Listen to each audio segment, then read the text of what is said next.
Hi, everybody. Welcome. My name is Paul Golan. I'm Executive Director of the Society for Humanistic Judaism. And today we are celebrating the launch of another issue of our Humanistic Judaism Magazine, this one honoring the legacy of Norman Lear, who is our humanistic Jewish role model of 2025 to 2026. Those of you who are involved in humanistic Judaism know that every year for, I believe, the past 20 years now, we've named a humanistic Jewish role model. It has ranged from Norman Lear and others in entertainment, like Gene Wilder was a role model one year, to Einstein and Baruch Spinoza. So it is pretty wide-ranging, and we cover the whole gamut of Jews who have expressed their Jewish identity primarily through culture, not religion, and who have done great things in the world, especially through expressing their humanistic values. So we are excited to be led in this program by the editor of Humanistic Judaism Magazine, Cantor Jonathan Friedmann, who I'm going to hand it over to in a moment, and then he is going to introduce our special guests. But I just wanted to thank everybody here who is a subscriber to Judaism Magazine or is a member of either the Society for Humanistic Judaism directly or one of our affiliated local communities. All of you should be receiving Judaism Magazine. Why am I continuing to call it Humanistic Jewish Magazine? Maybe that's the new title. You are receiving a printed version every other issue and a digital version every issue. And if you're not getting those emails, be in touch with our office because you should be if you are a subscriber. If you're not a subscriber, and one of the things we're hoping to do with these programs is to let people know that you can be a subscriber to Humanistic Judaism Magazine without even necessarily being a member of one of our affiliated communities. And we actually think it is a great entry point for people who are just learning about humanistic Judaism for the first time. And it is the holiday season. So perhaps if you're looking for a gift for that special ardent atheist, agnostic, free thinker, spiritual, not religious Jewish person in your life, you may want to get them a subscription to Humanistic Judaism Magazine. I think it's a really good introduction to who we are and what we do. And as a special bonus, anyone who can guess in the chat what set the living room is behind me, you'll get extra credit. No actual prize, but just extra credits. But anyway, it's wonderful to be with all of you. Thank you so much. I'm going to turn it over to Jonathan Friedmann, who will introduce our guests, and I'm going to put a spotlight on all of them so they become bigger boxes. So take it over, Jonathan. Yeah, thank you so much, Paul. And for everyone who is joining us, this is going to be a lot of fun. Before we get into the subject matter of the journal and before even I introduce the guests, who are wonderful people, I thought it would be nice because the holidays, and specifically Hanukkah, are right around the corner. And I was thinking, we're not doing a special holiday lunch event as such, but I did find two things, two little videos that I wanted to share to get us in that mood, in that spirit. One from Norman Lear himself, telling us about what Hanukkah means to him, and another, which is really remarkable, from a woman named Gertrude Berg, who, if you know anything about Jewish television history, she's really an amazing figure. I'll tell you a little bit about her before I show that video. But let's begin with Norman Lear, the man of the hour. As a 100-year-old man back in 2021, being interviewed by the Yiddish, Yiddish Book Center, I believe, just talking about, again, why Hanukkah matters to him. I think you'll find it very relevant. It probably speaks to a lot of us in terms of his own Jewish affiliation and his secular identity as well. So let me just cue this up. Enjoy.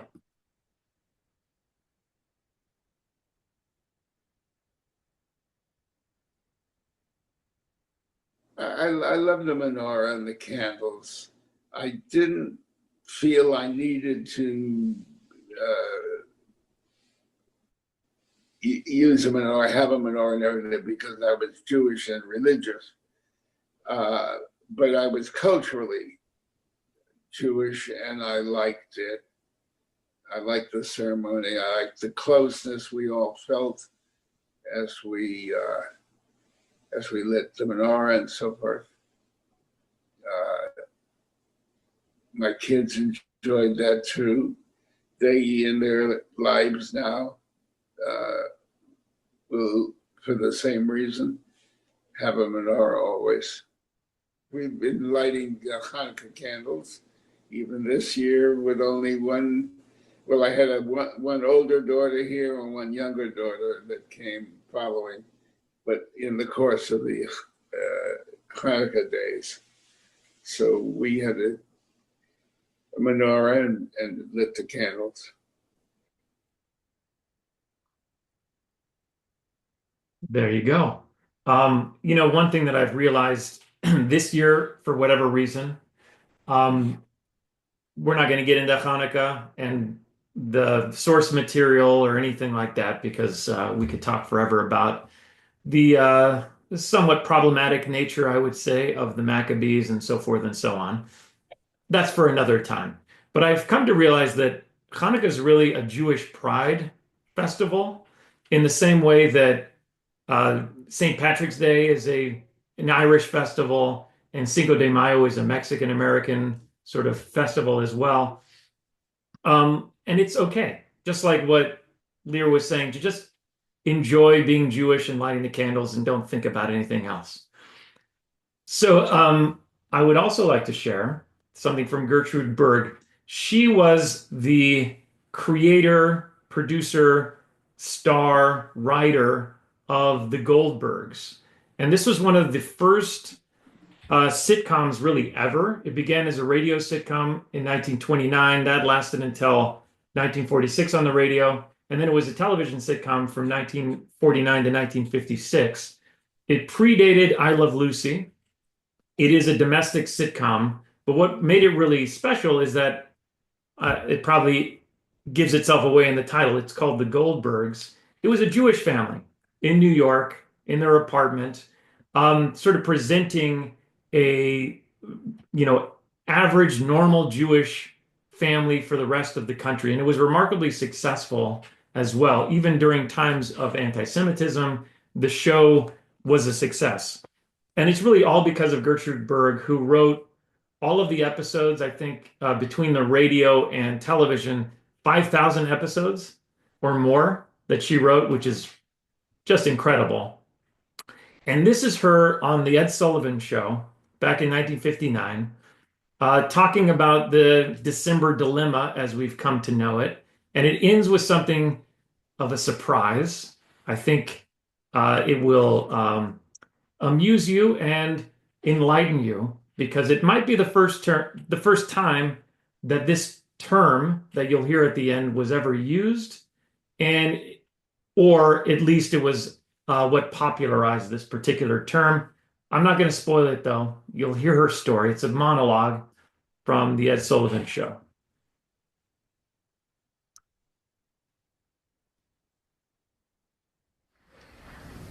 Once upon a time, when the children were young, which was yesterday if you ask me, and prehistory if you ask them, we had a problem. Not that we didn't always have problems, but this was a problem that we had never had before. Now we had it only because the children were growing up, which by itself is a problem. Out of the clear blue sky of a cold December, they asked for a Christmas tree. Well, in the manner of adults, we didn't answer. Not because we didn't want to, but only because we didn't know what to say. Usually, we celebrated Hanukkah, the Jewish version or variation of Christmas. And we wanted the children to grow up in a tradition and a religion that happened to call the midwinter celebration not Christmas, but Hanukkah. Well, after long talks, we decided to tell both children that some people celebrated Christmas and some celebrated Hanukkah, and some people wouldn't know what the meaning of either holiday was if you painted them a picture. The effect of the explanation was that the children called us the two Scrooges and asked repeatedly, why couldn't they have a Christmas tree? Why? My father, who was called Grandpa even by me because he seemed to belong to the children and to no one else, tried to explain about religion. He told them that religions are personal expressions of belief and that everyone had a religion, some more, some less, and some absolutely. A Christmas tree belonged to another religion of which we just happened not to be subscribers. Why not? Well, we weren't, that's all. Well, the children complained, could we be just for Christmas? Grandpa tried to explain that things just didn't work that way. We weren't going to have a tree. We were going to celebrate Hanukkah, and that was that. As the 25th of December came closer and closer, the children grew more insistent. Their father took refuge in history and philosophy and tried to explain the whys and wherefores through H.G. Wells, Louis Brown, Descartes, and Bulfinch. These eminent men, however, who had made their impressions on a world of thinkers, could not explain why two children shouldn't have a Christmas tree. The night before Christmas was a night of low spirit. I wanted to give in, my husband wanted to give in, Grandpa couldn't stand it, put on his overcoat and stomped out of the house. We tried getting smiles with songs and stories, funny faces and silly costumes, but nothing made an impression. I would have liked some sort of miracle right then and there, but my husband, a scientist, wouldn't allow it. Besides, we had made our decision, and even if it was wrong, it was a decision, and we were stuck with it. Just as we were about to put the children to bed, Grandpa came home. He walked through the door, carrying a big green pine tree and a little red stand. The children yelled, ran to him, thanked him for their Christmas tree. Grandpa looked down at the children, straightened a few bent branches on the tree, and with a Talmudic gesture that called for silence, gravely announced that this was not a Christmas tree. It was, he pronounced, with a special glare at me, a Hanukkah bush.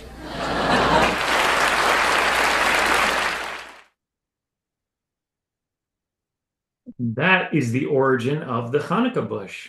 From 1959, Gertrude Berg. Who knew?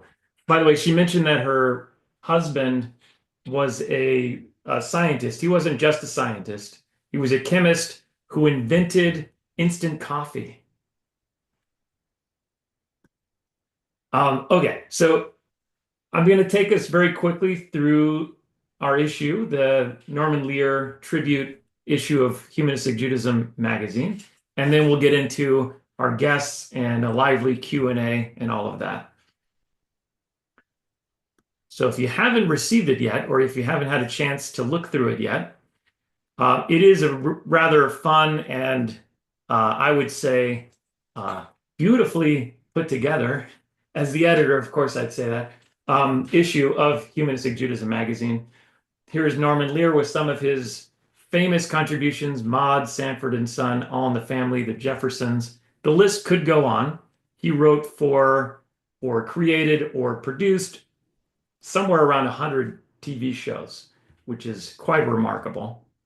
But the issue begins with an overview of Norman Lear's career and also his advocacy, which is really both in the social messaging that he would do on television and the advocacy for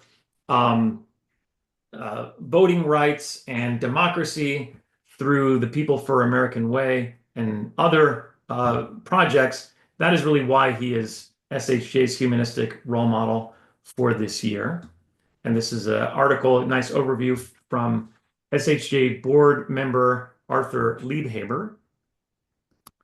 That is followed with an interview with one of our guests today, Michael Elias, who had the distinct opportunity and I would say pleasure, although I don't want to speak for him, to work with Norman Lear, and he'll tell us all about that. After that, we do have another article here from someone who knew Lear for quite a long time, Marty Kaplan, who is the director, the founding director of the Norman Lear Center at USC in Southern California. Some nice anecdotes and life lessons drawn from that relationship. Another guest for this evening is Rena Strober, who got to befriend another legend of television, Sid Caesar.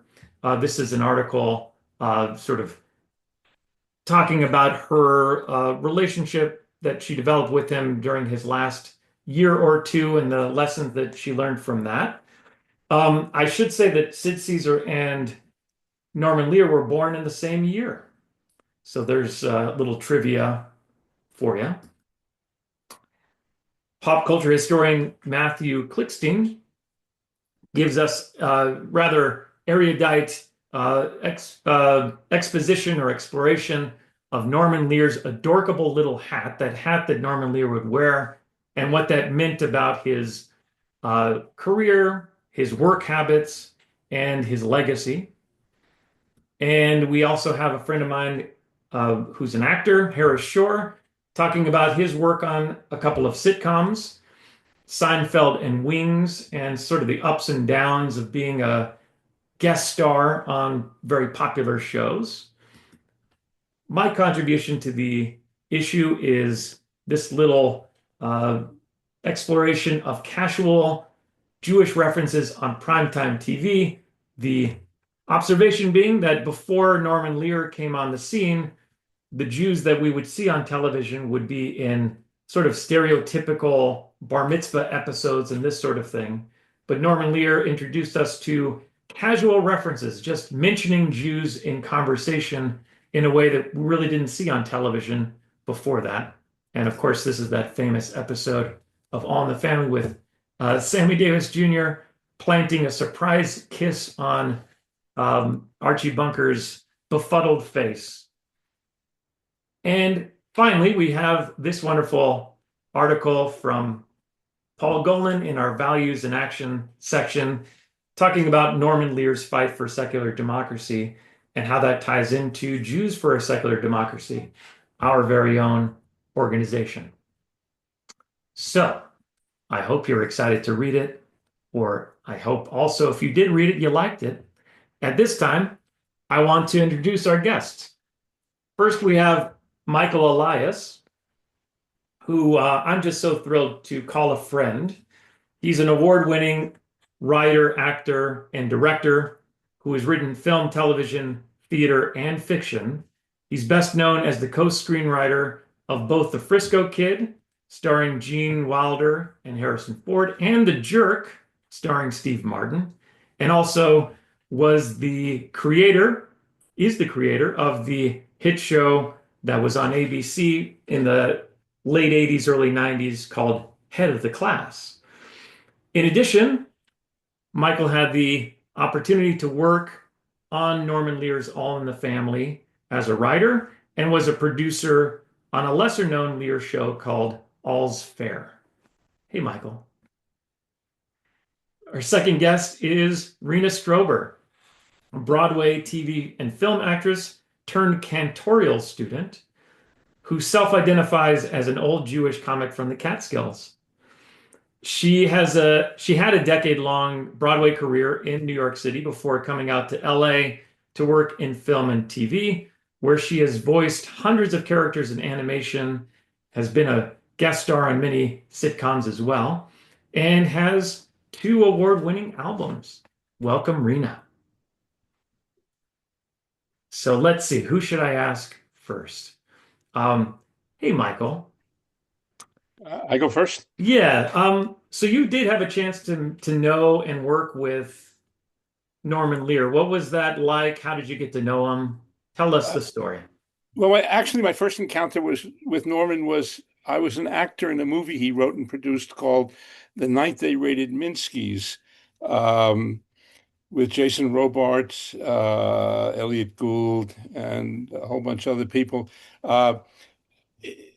It was about the history of burlesque in I guess the 30s. I don't know. And we shot it directed by Billy Friedkin. That's right. And it was we were in a theater, the Phoenix Theater I was there for 10 weeks. So I didn't get to know him well, but he would drop in and he was always really friendly. I once had a conversation with him, and I was just a beginning actor, and I got this part in this movie. Um, and he was talking about, or I had heard about a stock in some company. And in the middle of the conversation, I said, Norman, I heard about this stock company, and I heard it's really good. I'd like to buy some, but I don't have a stockbroker. So he said, "Oh, here, call mine." And I said, "Okay, thank you." And I called the stockbroker and I said, "Hi, Norman Lear suggested I call you. I'd like to buy this stock called whatever Magnitude in Limited." And the guy said, "Sure. How many shares?" And I said, "One," which was all I could afford. Anyway, that was my only encounter. I reported this to Norman. I think I was a little embarrassed. Um, then the next time I met him was in 1971, where I was a writer on a special that he produced called Robert Young and the Family. Uh, and the other writers were Rob Reiner, was one of the writers, and Norman produced it. I don't remember much about it, to tell you the truth, and you can see how many years ago that it was. And then in 72, I hooked up with Lila Garrett. She called me and said, "Hey, would you like to do an All in the Family?" And I said, "Yeah, sure." She had a vague story, and we worked on the story. We went in, we pitched it to Norman, and uh, Bernie West, there was Bernie West, Don Nichols, and Mickey.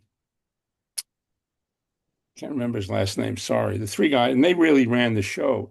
And they must have been old friends of Norman because Bernie West was a comedian. Don Nichols, I guess, came over from England because he worked on the show that All's Fair is derived from. I can't remember. It was an English sitcom, and we wrote the episode. It was pretty good. Um, and they aired it. And I don't know, I guess I stayed in touch with Norman every little once in a while. And then uh, I was hired to become a writer producer on what you call those kind of lesser known show, All's Fair, which was a sitcom with Richard Crenna and Bernadette Peters and Michael Keaton. And it was about, one would imagine, the premise of the show is what if William F. Buckley married Jane Fonda? What would their life be like? And so that was the premise. Crenna was a Buckley-like conservative, and Bernadette Peters was Jane Fonda liberal, which may have been the seeds for Maud. I don't know. I mean, her character was sort of Maudish. I was on that for a year. It lasted only a year or one season. It was a lot of fun to write politics and write both sides, conservative and liberal. Uh, Carter was president. My best joke was Michael Keaton, who was on the show, and he was a joke writer for Jimmy Carter. And he said, "I sold a joke to the president today." And we said, "That's great." Or Richard Crenna said, "That's great." He said, "Yeah, the only thing is I had to accept Christ as my savior." So that was the little Carter joke. Okay, Yeah. that's uh, that's my history with Norman, and I stayed. I can't say we were friends, but I would see him because I worked with Carl Reiner after that, and would run into him at parties. He was gracious, and I hold great affection for him. And he gave me one, two, three, four jobs. That's pretty good. So Norman, I love you and I owe you, and I think about you and it's a really interesting career he had. So I leave it. Yeah, thank you. And I should mention that we'll chat for a little bit and then we'll open it up for audience or Zoomer Q&A as well. If you want to drop questions in the chat, we can get to those afterwards. I have more things I want to talk to you about, Michael, but let's get to Rena. So you had a different kind of experience, not meeting someone in their prime when they were on top of the world as Sid Caesar was in the 1950s, but rather towards the end of his life. And one thing that I find curious, and of course you can tell us about your history and how you got to meet him, but Sid Caesar is kind of like lost media in a lot of ways because his show, like the Goldbergs that I mentioned earlier, was filmed on kinescope, which doesn't translate to reruns like I Love Lucy, which was done on video. And so growing up, and we're not that far apart in age, we didn't see Sid Caesar on TV. So I'm just kind of curious, like, how did you know about Sid Caesar? Then how did you kind of, as you say, stalk him and then befriend him? How did that all come about? Well, I grew up in Middletown, New York, which is just south of the Catskills. Spent my summers in Loch Sheldrake, going to the Kutchers, the Concord. I had grandparents who spoke Yiddish. I grew up sort of a Catskill kid. At the same time, grew up on Mel Brooks, Paul, which is why your shirt is particularly amazing. Please send me the link of where I can get it. So I grew up on History of the World. That was what I knew as the history of the world. And I was introduced to Sid in that movie as the critic. And then, of course, I knew him in Greece. And then fast forward many years, I became one of the youngest members of the Friars Club in New York City, literally brought the average age down to 74. But I was there with Freddie Roman and Dick Capri and all these old guys. And I lived in New York. I was doing Broadway at the time. And every day I went for the 5 to 6 o'clock free gefilte fish bar, and I would sit and I would just ask questions. I have a love of that generation. I don't know if it's because my neshama, my soul, is just steeped in that world. But the Friars really instilled that in me. And Sid's picture is all over the walls at the Friars Club in New York. So when I moved to LA, I had heard that he met at Factor's Deli every Wednesday with his writer's room. So, like any sane person, I would go to Factors on Wednesdays with my little Sid Caesar biography, and I would sit in a booth and I would see these guys in the back room. And Sid was so frail. I mean, this man was 6'5", like very, very tall, big person. But there he was, like at the end of the table, with egg salad in his corner of his mouth. But I finally had the courage to go over and introduce myself, and they were so confused, they thought I was very young. I was young at the time. And I saw him and I thought, wow, this is my hero. And I love him even more like this. Not that he was frail, but he was human. And he was eating egg salad and he had it on his face. And his writers still met, despite the fact that they weren't really writing much anymore. They had this minion, shall I say. I'll try to keep this less Jewy, but they had this little like this was their Shabbat every Wednesday. Fast forward a year or so, Jason Alexander hired me or cast me to do a show called When You're in Love, the Whole World is Jewish, which was a Bob Booker record that they made into a musical. So I was doing this, and in my bio, it had said, I'm a member of the Friars Club in New York. And at the opening, this couple came up to me and said, oh, we used to run the Friars Club here. We're actually the caretakers for Sid Caesar, and no one has met him in years because of his sort of declining health. But there's something about you. Would you want to meet him? And I was like, what? Me? Sure. And I tried to play it cool. And the next day, I was like, how's tomorrow? So me and Arthur Hiller, the great director Arthur Hiller, drove up to this, home in Beverly Hills, and I walked in and there was the great Sid Caesar. And at this point I knew much more about him and I'd watched clips of his shows. And there he was, sort of in a hospital bed, And Arthur had a reaction of tears, and Arthur was very broken by seeing this. And my friend said, "Sing to him, Rena." And I was like, "What?" And he said, "Sing." And I was like, "You don't have to ask me twice to sing." And I started singing a Gershwin song, and Sid started singing with me. And this instant connection. So every week for the next year, he passed away a year exactly to the day I got there. I went multiple times a week and I sat next to him and I sang Gershwin and Rodgers and Hammerstein, um, and I developed this friendship with that Sid. I knew who he was, but I wanted him to know I loved him then. And during that year, I led this Passover Seder at his house with Theo Bickel and Mel Brooks and all these crazy people. Um, and I know that it's not Norman Lear, but it's like you said, they were born the same year. And there's this wonderful humanistic Jewishness about their comedy. Like you don't need prayer to be funny in a Jewish way. So that's sort of my Sid love. And Michael Elias, I'm such a fan of yours. And obviously with my hair, Bernadette is my, goddess. Well, Um, um, I'm born in the Catskills, in a little town where? called Woodburn. My father was a doctor in Middletown for a year, so I know Middletown very well. And we My played. dad's a doctor. Uh, and so I grew up in the Catskills, Loch Sheldrake. I mean, that's where I'm from and born and raised. And See? You can, oof, you just know. and Sid was a local hero because he came from the Avon Lodge in Woodridge at the top of the hill, and he was a saxophone player Yeah, and yeah, comedian yeah, there. Yeah, so he was, yeah.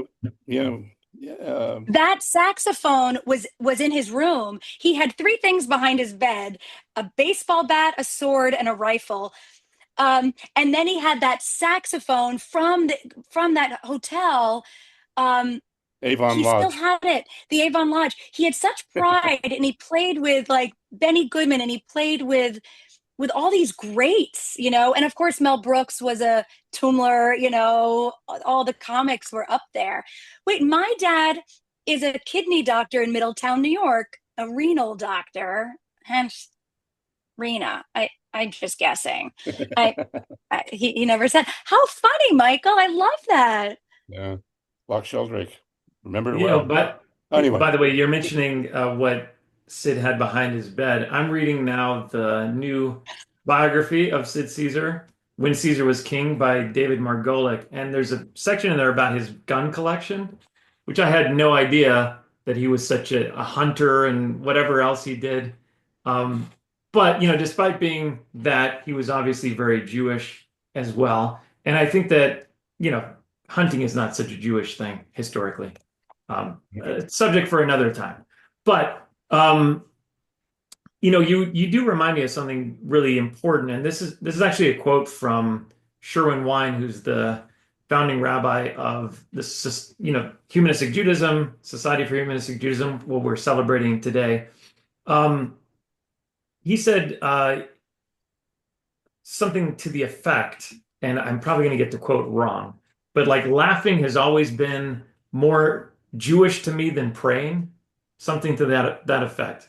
The idea being that, of course, it's the comedy that really matters. And one thing that I know, Rena, we've talked about before, and this is true of my own work. If I have work in the world, this is what it is. It's really important for me to connect younger people, younger Jews specifically, to that history of Jewish comedy and to people like Sid Caesar, Norman Lear, Mel Brooks, Carl Reiner, Rob Reiner, all these people that were mentioned. Like that is much more gratifying to me than whether they memorize some Hebrew this or that or whatever. Lighting candles. If it's a choice between lighting Shabbat candles or knowing the filmography of Mel Brooks, I think the Mel Brooks stuff is actually much more important. In fact, I once had a bar mitzvah student. We were talking about the story of receiving the Ten Commandments on Sinai, And I asked him if he knew anything about it, and he told me, wait, weren't there 15 commandments? And then like he dropped one of the tablets, and I was like, yes, finally Mel Brooks is Midrash now, you know? Like this is It part was the of, Talmud. It was the yeah. Talmud in my house. Like that. I was like, okay. I have to say, one day I leaned into Sid and I said, Sid, what was your earliest memory? You know, because he lost a lot of his memory, but he knew these lyrics and he knew about the halva factory in Brooklyn. And he has me come really close and he goes, my bris. And I said, oh, okay. Well, what do you remember about it, Sid? And he goes, ouch. That's amazing. By Like, the way, just another anecdote because you're reminding me of stuff. My bar mitzvah party, and this is back in 1993 when I had my bar mitzvah, was the golden age of comedy themed. of course it So, was. looking back, it's really funny because I had like my peers, classmates sitting at like the Milton Berle table and the Fanny Bryce table. I, I mean, they knew nothing of who these people were. It's kind of just a funny thing. But I think this idea of, keeping the comedy in the culture and keeping that alive, I know is so important to you, Rena. I don't know if you want to talk about that a little. Well, only in that I agree. And I've been working for a long time on putting my experience with Sid into a small book, like Tuesdays with Maury, uh, for the pure fact to inspire people to sit, whether you're sitting with Sid Caesar or Mervyn Schlein at the Oneg. There's so many, I don't know if that's a name. There's so many stories that we can't tell because we didn't live in that time, and we can learn so much from that. So I'm writing this book about my obsession with old men. There's mostly Jews, and then there's a whole little foray into the Italian mafia, but mostly it's to really get people to start sitting with their older relatives, or walking into a diner and there's a person sitting there alone and sitting down, and because no one's asking them questions, and we have a lot to gain from it.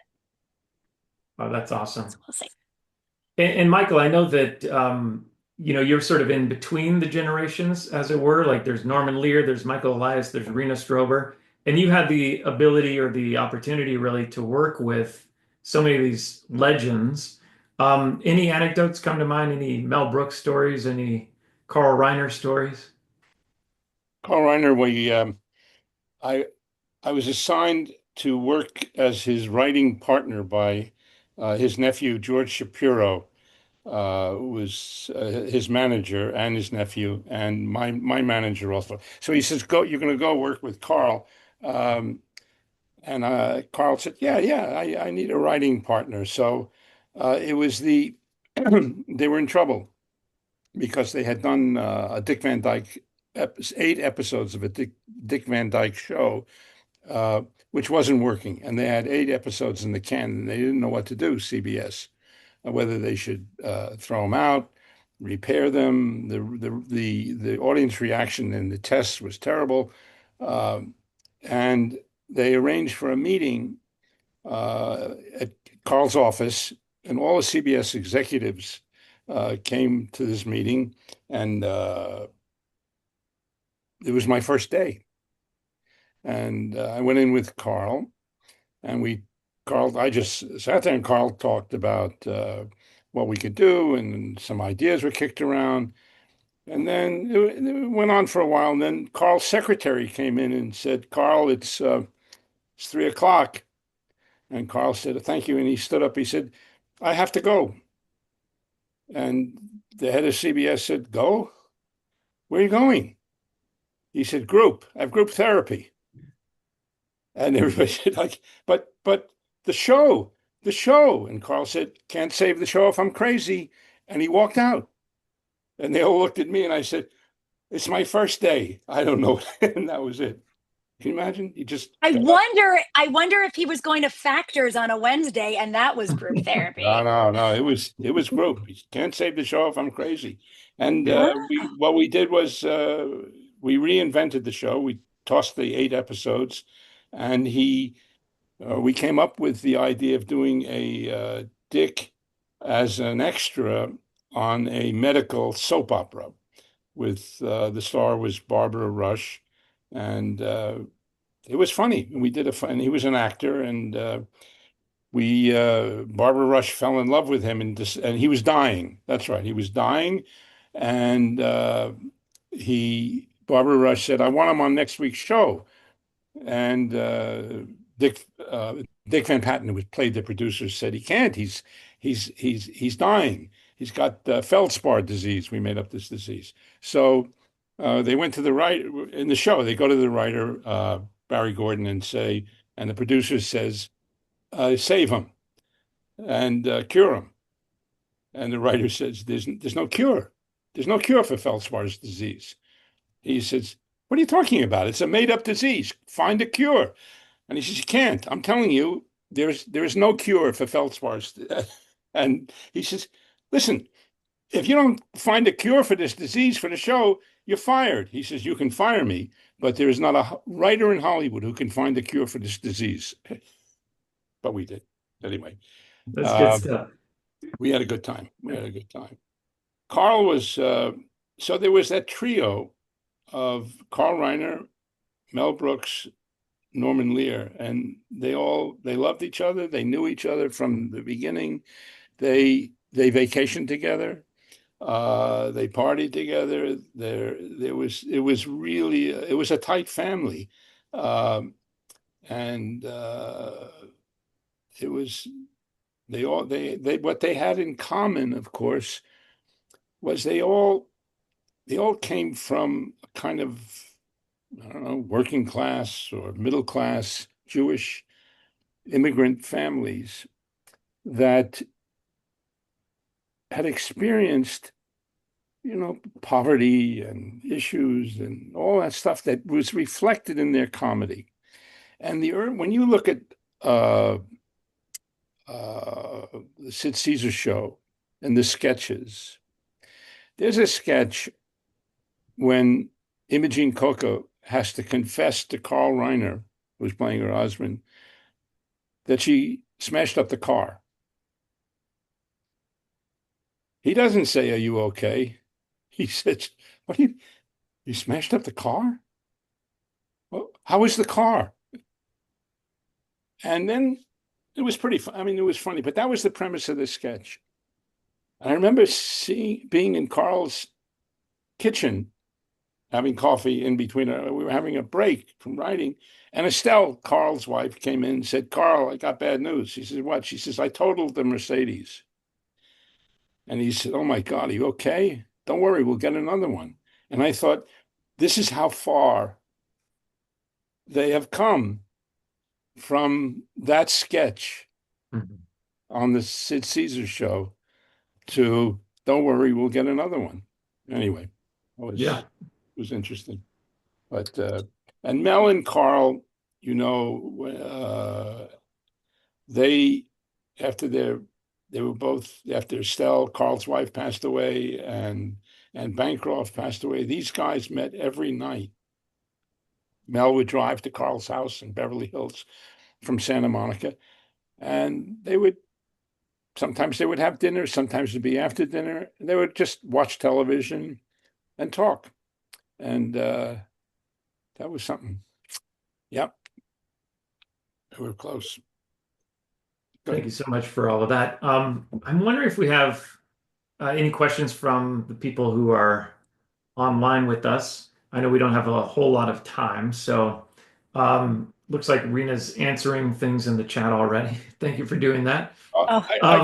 Sorry, yeah. I'll tell you one funny Norman Lear story. It was at the funeral of George Shapiro, and every star, Larry David, and just they all paid tribute, and Jerry Seinfeld, and look, George was a legend, and he was wonderful, and everybody loved him, and everybody had something to say. And Norman Lear went last after everybody had said all these amazing things about George.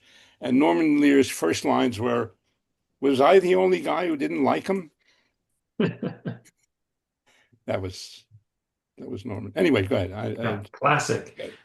Yeah. So if anyone has any questions, I certainly could, add my own. But I see Herb has his hand up. and you're muted. You'll have to unmute.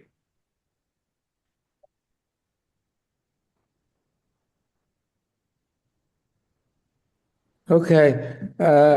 We would never have a Christmas tree in our house because we consider this the season of the war on Christmas.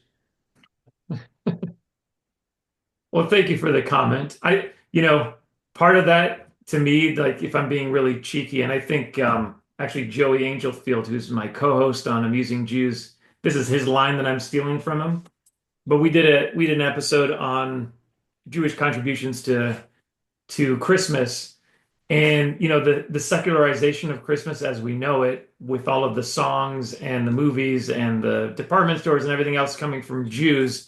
I think really Jews have won the war on Christmas because we've taken Jesus out of it. You can blame us. Well, it's what Philip Roth wrote, that Irving Berlin trivialized two of the most sacred holidays in Christianity, by making White Christmas an Easter parade. That's right. Yeah, and if Easter Parade were more of a hit, we'd have a whole bunch of secular Easter songs too. That's sort of a one-off. Well, and speaking of music, Sid and I connected over music, and that's how when I finally saw Mel Brooks at the Seder, he'd said, "So I heard you're singing to Sid." And I said, "Yeah." And he told me about when he held you outside of the hotel in Chicago. And he goes, "What do you mean he told you that? He hasn't spoken in a long time." And I was like, "Oh no, he's telling me stories when after I sing," and he starts singing with me. And Mel grabbed my head and kissed my forehead like a blessing. Because it was the music and that would bring it out. And Sid was in one Broadway show, Little Me, in which he played a comic character, but he had one song and he would sing that song all the time. So when I did I was the youngest at the Seder by far. So I did the 4 questions, and I changed the tune to the 4 questions to "Pardon me, miss," or "Because I've never been kissed by a real life girl." And then because Thea was there, I did 1 question to "If I Were a Rich Man." And then the 4th question I did to "Springtime for Hitler," which is completely inappropriate. So I sort of went through that one a little fast just in case. Yeah. There's a really wonderful question in the chat from Michael J. What 3 words would you use to describe what makes Jewish humor Jewish other than being told by Jews? So what is the essence in 3 words of Jewish humor? Well, Rena, you want to go first? The first word that comes to mind is honesty. Sid would always say, "Write what you know." And I think there's something so honest in Jewish humor. I would say honesty, filterless, and daring. I don't know. Michael, what would you say? I don't know. I think, humor. Well, Beckett said, "Nothing is funnier than unhappiness." And maybe that's a way of describing it. And how do you deal with pain? You make fun of it. So maybe that's it. I don't know what the 3 words are. There was a comic who used to say, I was raised on my first exposure to Jewish humor was sarcasm. And my first words were, "You call that a nipple?"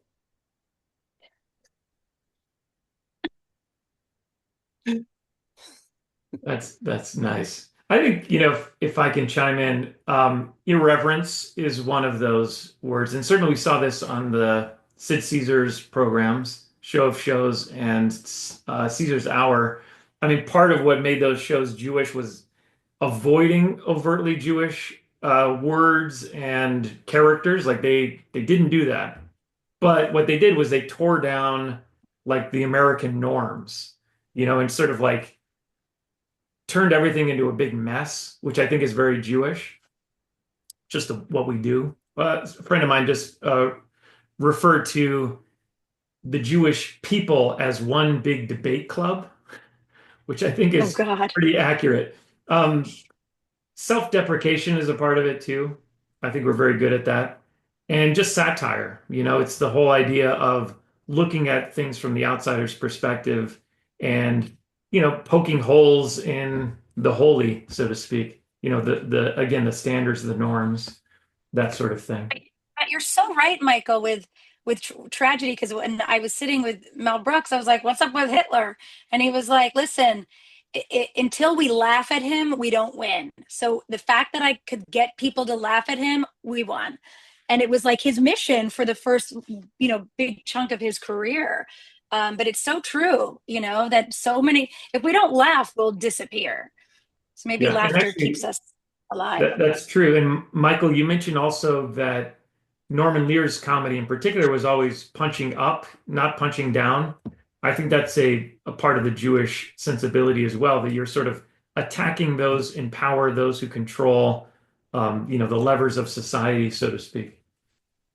There's an interesting thing about the uh, show of shows is that, and it reflected, and it wasn't just Jews, but Jewish writers, and it reflected their ability or their ability to make fun of high class culture. So they did sketches that satirized opera, foreign films, uh, modern dance. They weren't afraid to go to be highbrow to make fun of the highbrow. And you don't see that on television comedy anymore. Uh, no one would, for instance, I mean, would Saturday Night Live do a sketch about Hamnet? I don't think so. But boy, I bet if it was then, you bet they would. They would, and so that's missing. Maybe that affinity for high culture and then make fun of it, show that they were aware of it, and so was America because it was popular. Again, I've seen the comments. There is a lineage there too, kind of spilling over from vaudeville and the Marx Brothers, who, you know, Night at the Opera, these kinds of things where they just sort of go into high society and again turn it into a mess. I see that as very Jewish. And someone's asking about Milton Berle. I think what's interesting about Milton Berle's television programs, particularly in the early days, as I understand it, kind of predates Sid Caesar by a little bit, and there was still more, Jewish references, Yiddish, things that were much more inside jokes in Milton Berle's early TV shows than would be the case with Sid Caesar's programs, which were really, trying to appeal to every corner of America and that sort of thing. So Milton Berle's kind of I understand him to be kind of a transitional comedian who's, moving from that very Jewish culture into a broader culture. And then I think Sid Caesar and his group of Jewish writers sort of took the Jewish out of it, but kept it in. Actually, one of the comments in the book on Sid Caesar is that one of the things that made those shows very Jewish is that most of the skits or many of the skits had to do with eating, that there's just so much food. And the most recurring food item on the show of shows was the pickle. So there's Oh, something to that. that's because in the writer's room, there are all these stories about the room. The Yeah. writer's room always had pickles on that table. Always. Right, what you know. Isn't that what you said earlier, Rena? He would always say that. You know Michael, I about have a pickles? question. I have a question for you. In your beautiful interview in the magazine, you talked about Norman Lear was the first person to write an unlikable character, a racist, unlikable character that became, a very famous character. He wasn't of the upper class, but do you think that character could have been written by anybody else? Or is it like the chutzpah of Norman Lear? I want to claim that it's because he was Jewish, but nobody did that. Well, I'm sorry, but the show is based on an English show, and I can't remember the name of it. Oh, oh, That damn that Brits. yeah, that they brought over, and I'll look it up as we speak. But it was an English show where the guy was an English Archie Bunker, but just an angry, racist. I mean, everything that Archie was in the beginning. I had this notion uh, at one point that, and thinking about it, I think I talked about this in the article, that Archie was a lovable bigot, and there's a contradiction in terms that you can't be, especially now today when you think about it, you can't be a lovable bigot. There's nothing lovable about him. And I went back and I looked at the first three episodes, and I realized I was wrong and I was right. He's a bigot, and I said this writing on these first three or four episodes was as good as anything that I've ever seen on television and including stage because he was dislikable. He was not attractive, and he didn't compromise. Later on, and I even think later on he got more and more racist. But by that time, and I listened to the audience laughing at him.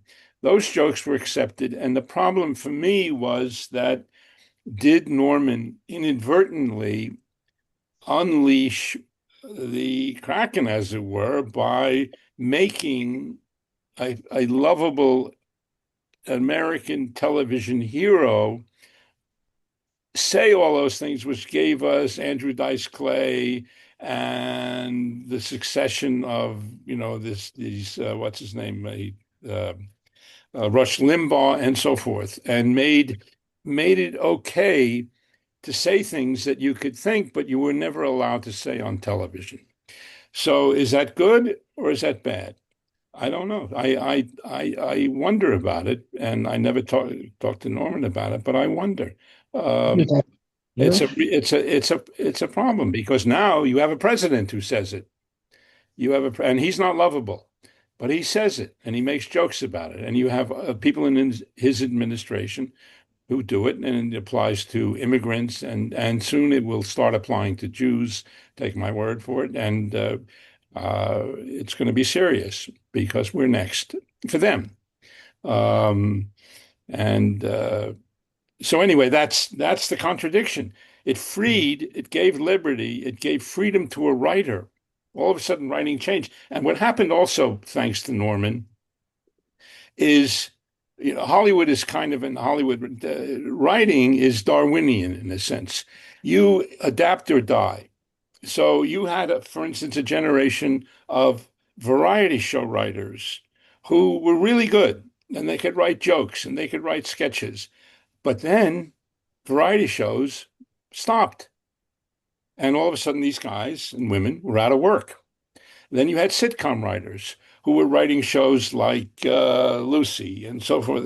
And they're all good, but the stories were pretty much the same. Leave It to Beaver and whatever, all these shows, which were domestic comedies, Pay the Fine, inviting the boss to dinner, all this stuff. And you could write and recycle. And then all of a sudden, Norman came in with All in the Family, and everybody had to write character.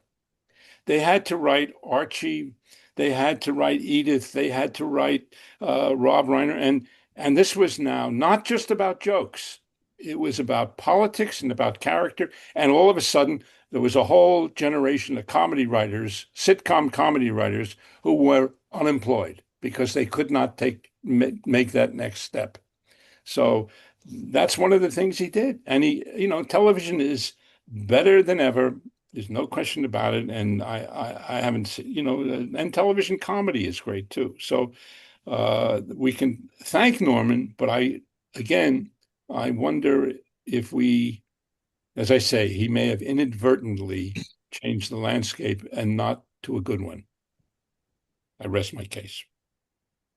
So can I just say that I was in a glasses store yesterday and the woman was showing me frames and she showed me a pair of glasses that had a metal bar right here. And she's like, how about these? And I said, have you seen The Jerk? And then she didn't know what I was talking about. And I was like, this damn young people don't know their references. But it was like the same bar. And I was like, I won't say which eyeglass store. Okay. So Anyway. some great name dropping and comments in the chat. Of course, we should mention Jack Benny. I'm a big fan, master of timing and deadpan and reactions. He's one of those guys who made everyone around him better just by the way that he responded to them, which is just an amazing skill that he had. Um, and yeah, I think what Michael J is saying about Archie Bunker does redeem him in some ways. He does have a good core, and yet his upbringing, his socialization kind of made him a bigot. I think that's where that conflict starts to come in later on in the show. But again, like Joey's saying, his skepticism is that maybe we're not smart enough, anymore to really understand these nuances. So I don't know if television audiences are different. Michael, you've been in the business for a long time. Have you noticed? Of course, there's those trends going from variety show to sitcoms to there was, the variety shows of the 70s, which were just bonkers. Those went away. Is there something about how television indoctrinates or acculturates audiences? Did the audience shape television? I never really thought about this much. Do you have any thoughts? No, I mean, I, we watch so much. There's so much to watch. I mean, sometimes I lie in bed, my wife and I lie in bed and we scroll through all the movies that are available on Netflix, then scroll through all the movies that are available on Amazon and so forth and so on. Now it's time to go to sleep. We haven't seen anything. We just scroll through the titles. Um, and it used to be there were three channels. That was it. And PBS. Uh, it's an amazing thing that there is so much to see and so much of it is good. So I don't know, and there isn't anything that isn't tackled. There isn't anything that's not. We live in an amazing time in terms of our entertainment. Yeah, Yeah. I had the privilege of having Bruce Valanche, great television writer himself and variety show writer from the 70s, who I was sort of alluding to earlier. He was on my program, Abusing Jews. Check it out on YouTube, everybody. Anyway, but he was saying that we're now in an age of narrow casting. It used to be broadcasting where everyone was watching those same three channels. And now we just have niche audiences for this or that, which is great, in the sense that there is now programming that's specifically so Jewish that I can't imagine anybody else ever watching it. There's this animated show now called Long Story Short, if you get a chance to see it on Netflix.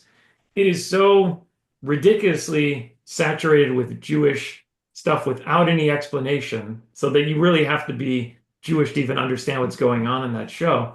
But part of the narrow casting too, I think the detriment or the downside is that we don't have like shared national conversations about shows. We're not all, watching Sid Caesar at the same time or All in the Family at the same time and having those shared experiences. It does create what I see in the comments, this fragmentation, not only on TV, but that does reflect on us, and that it does contribute to I think the fragmentation of society in maybe not such a positive way. I agree. That's my case that I will rest. I agree. I agree. Yeah. I agree. Yeah. Yeah. But we do get together and say, what are you watching? What are you watching? And I'm watching this series. I'm starting to enjoy movies more because they end. I don't want, I don't want to make the commitment to watch 3 or 4 years of a show I don't know. I like a movie has a beginning, middle, and an end, and that's it. I don't have to. Although there's a lot of great series. I take it back. Okay. Yeah. I think there are some people raising their hands. Herb? Yes. I remember an early Archie Bunker scene, which was a shock to me at the time. He ran upstairs, and then you heard a toilet flush. And that's the first time I ever heard that on a TV show. That stuck with me. That's actually a really interesting observation. Yeah. I know too that with Blazing Saddles, which was of course, the Mel Brooks classic that couldn't be made today, from 1974. That was the first time in a film that you would hear farts around the campfire, and that was such a scandal at the time. Like the N-word being in every other, sentence, that wasn't such a big deal. But the farts, that was the problem. Yeah. Susan, I think you had your hand up a little while ago, but now you're turned around. Who, me? No. Somebody on. Somebody. Oh, okay. Yeah. Anyway, Susan, did you have something? Yes. Can you hear me? Yes. The question Yeah. I have is, where does Woody Allen fit into all of this? Well, Woody Allen was one of the writers on Sid Caesar's shows. And one thing that I know about Woody Allen, of course, he's a controversial figure now. We don't have to get into that. But I just know that I have colleagues who write on media and who sometimes are asked to contribute, to lists of the best Jewish movies and this sort of thing. And there's such a fear to include Woody Allen movies on those lists now because of whatever baggage he has. But if you're really honest, in terms of Jewish subject matter, Jewish themes, Jewish characters, if you made a top 10 list of, Jewish movies or Jewish comedies, he'd have 8 or 9 or 10 of those. Absolutely. Which I think is a shame. Whatever, I'm on the fence about his behavior, but in terms of a contributor, he's such an important cultural icon, and just such an important, for better or worse, representation of the American Jewish experience as well. I think he does need to be included in these conversations. Did you ever meet Woody Allen, Michael? No, but I knew, the central guy then was a guy named Jack Rollins, who was his manager, and he managed Harry Belafonte and Woody Allen and Elaine May and Mike Nichols. So, that was my connection. I agree with you that Woody Allen is towering despite his height, and you can't discuss Jewish humor without including him. And there's a little bit of an irony that his movies that are now being, were at that time of being raked over the coals, were co-written. Mickey Rose was his co-writer on the early comedies, and Manhattan was co-written with Marshall Brickman. And so whenever, people want to say attack Woody for the content in terms of the relationships between age, this is co-written by Marshall Brickman, not just alone. So we have to give him some credit. Yeah. You're absolutely right. You can't. The other issue, you're entitled to your opinion about, of course. I'm with Woody.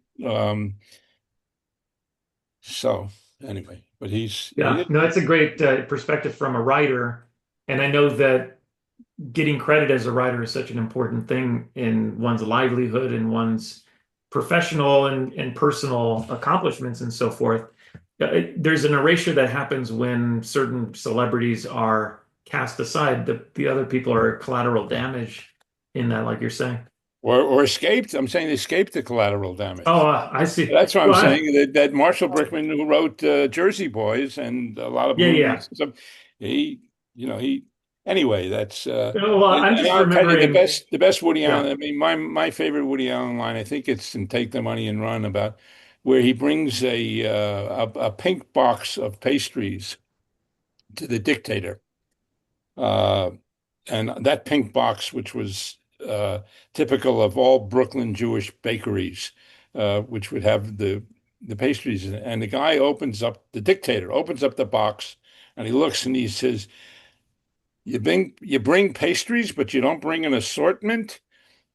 And I thought that is such a Jewish line, right? You bring pastries, you don't bring an assortment, like I heard my grandmother saying, or my uncles. Anyway, he's great. My favorite line was from Annie Hall, where she pulls up to the curb and he goes, "I'll walk to the curb from here," because she's really far. My mom always says that whenever I park. I'll walk to the curb from here. That's great. Terrific. I know we're probably running over time now, but we're having a lot of fun. Paul, anything we should do at this point? Yeah, I think we should be mindful of everyone's time and thank our guests. This was amazing. Thank you so much. Thank you. Thank you. Thank you, Jonathan. Thank you, Paul. Thank you, Michael. I mean, Thank you. to have your time is incredible. Okay. Thank you. So much fun. Yeah. Thanks, Jonathan. Thanks, everybody. Yeah. And hey, wait a second. Everybody has to. Yeah, I noticed the books. Here it is. High Noon. That's Yes. my latest book. Yeah. Michael is featured in it because there's a big section on the Frisco Kid. But that's my exploration of Jews and the cinematic Wild West. It's a brilliant book. And is that your book next to it? Can you bring That's it? my book. Can you bring it closer to the camera? Okay. Can you see it? Yeah. Oh, okay. So it's actual size, not tiny. All right, Yeah. that makes it easier to read. It's a thriller about a Queens cop who is hunting for the anti-abortion terrorist who murdered her Planned Parenthood doctor. Wow. What a comedy. You bet. Anyway. Wonderful. Yeah. Thank you so much. All right. Everyone have a great night. Take care. And my book. Violet's Home. Bye-bye.